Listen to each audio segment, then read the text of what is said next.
Hello friends. आज का topic रहेगा दो तरीके के मार्केट के डिफरेंस के बारे में बात करने की। तो पहला तरीका का मार्केट जो है वो ओटीसी मार्केट्स हैं और सेकंड तरीका का मार्केट जो है वो एक्सचेंज ट्रेडेड मार्केट्स हैं। पहले बात कर लेते हैं कि ये दोनों मार्केट्स होती क्या है। तो पहले तो ओटीसी जो मार्केट्स है वो ओवर द काउंटर मार्केट्स है, यानी जो पहले से ही चलता आ रहा है, इसके बीच में कोई भी इंस्टीट्यूशंस नहीं आते और ये टेक्नोलॉजी से थोड़ा सा टेक्नोलॉजी मतलब इसके बीच में नहीं आती। लेकिन एक्सचेंज ट्रेडेड मार्केट्स में आप जानते ही है एनएससी और बीएससी ये सब आते हैं और सेबी भी इसको रेगुलेट किया हुआ है, तो बीच में टेक्नोलॉजी भी आती है इसमें। तो क्या क्या होता है ओटीसी मार्केट में और क्या क्या डिफरेंसेस है इन दोनों के बीच में वो जानते हैं इस वीडियो में। पहली चीज़ जो आती है ओटीसी मार्केट्स में कि ये जो है स्टैंडर्डाइज नहीं है, यानी कि दो काउंटर पार्टीज़ हैं वो आपस में ट्रेड करते हैं, एक बाई करता है एक सेल करते हैं, तो वो अपने हिसाब से करते हैं कितना पोजीशन बिठाना चाहिए, कितना लॉट साइज लेना चाहिए, कितने में बाई करेंगे कितने में सेल करेंगे, वो अपने तरीके से वो करते हैं और बीच में कोई हिसाब लेने वाला नहीं होता कि कितना क्या होता है, वो आपस में ही ट्रेड्स कर लेते हैं। लेकिन वही आ जाते हैं एक्सचेंज ट्रेडेड मार्केट्स में, तो एक्सचेंज बीच में आता है और वो देखते हैं कि कौन सा चीज़ किसने लॉट साइज में क्या खरीदा है, क्या बेच रहे हैं।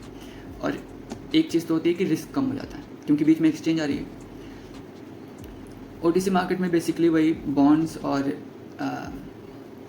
क्या बोल सकते हैं, बॉन्ड्स है और डेरिवेटिव मार्केट, डेरिवेटिव के प्रोडक्ट्स को आप बाई या सेल कर सकते हैं। एक्सचेंज ट्रेड में भी वही होता है, लेकिन उसमें और भी बहुत सारी चीज़ें आ जाती हैं, गोल्ड आ जाते हैं, स्टॉक्स आ जाते हैं, ऑप्शंस फ्यूचर्स आ जाते हैं। तो ऑब्वियसली कि एक्सचेंज ट्रेडेड मार्केट्स जो है वो काफ़ी ज़्यादा अच्छा है, सुविधाजनक है, तो उसमें ज़्यादा प्रोडक्ट्स भी रहेंगे।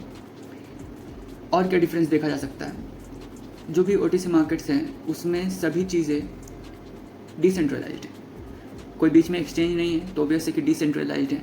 और जो इंस्टीट्यूशंस होते हैं वो अपना अलग अलग तरीके का पोजीशंस बनाते हैं, वो फ्री होते हैं अपने बाय या सेल करने के लिए।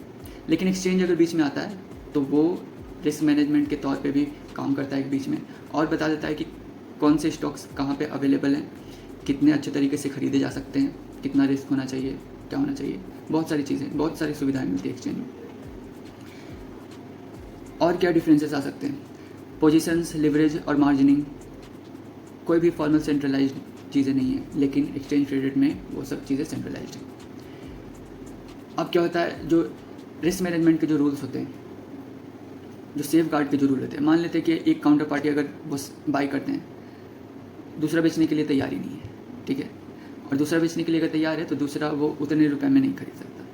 तो ओटीसी मार्केट में यहाँ पे एक थोड़ा मिसकंसेप्शन आता है, लेकिन एक्सचेंज ट्रेडेड मार्केट्स में एकदम स्मूथ चलता है, बाय और सेल एकदम स्मूथ चलता है और एक क्लिक में सभी चीज़ें होती हैं।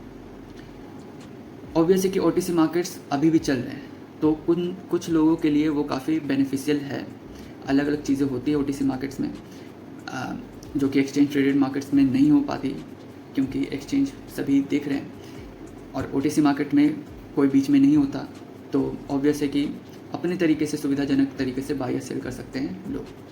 तो दोनों के अलग अलग फ़ायदे हैं, अलग अलग नुकसान हैं, लेकिन बहुत ज़्यादा सुविधाजनक जो है वो एक्सचेंज ट्रेडेड मार्केट्स मुझे लगता है। तो अगर अब मैंने दोनों का डिफरेंस बताया, अब आपको पता करना है कि आप कौन से मार्केट्स में ट्रेड करना चाहेंगे और कौन सा सुविधा आपके लिए। So keep investing.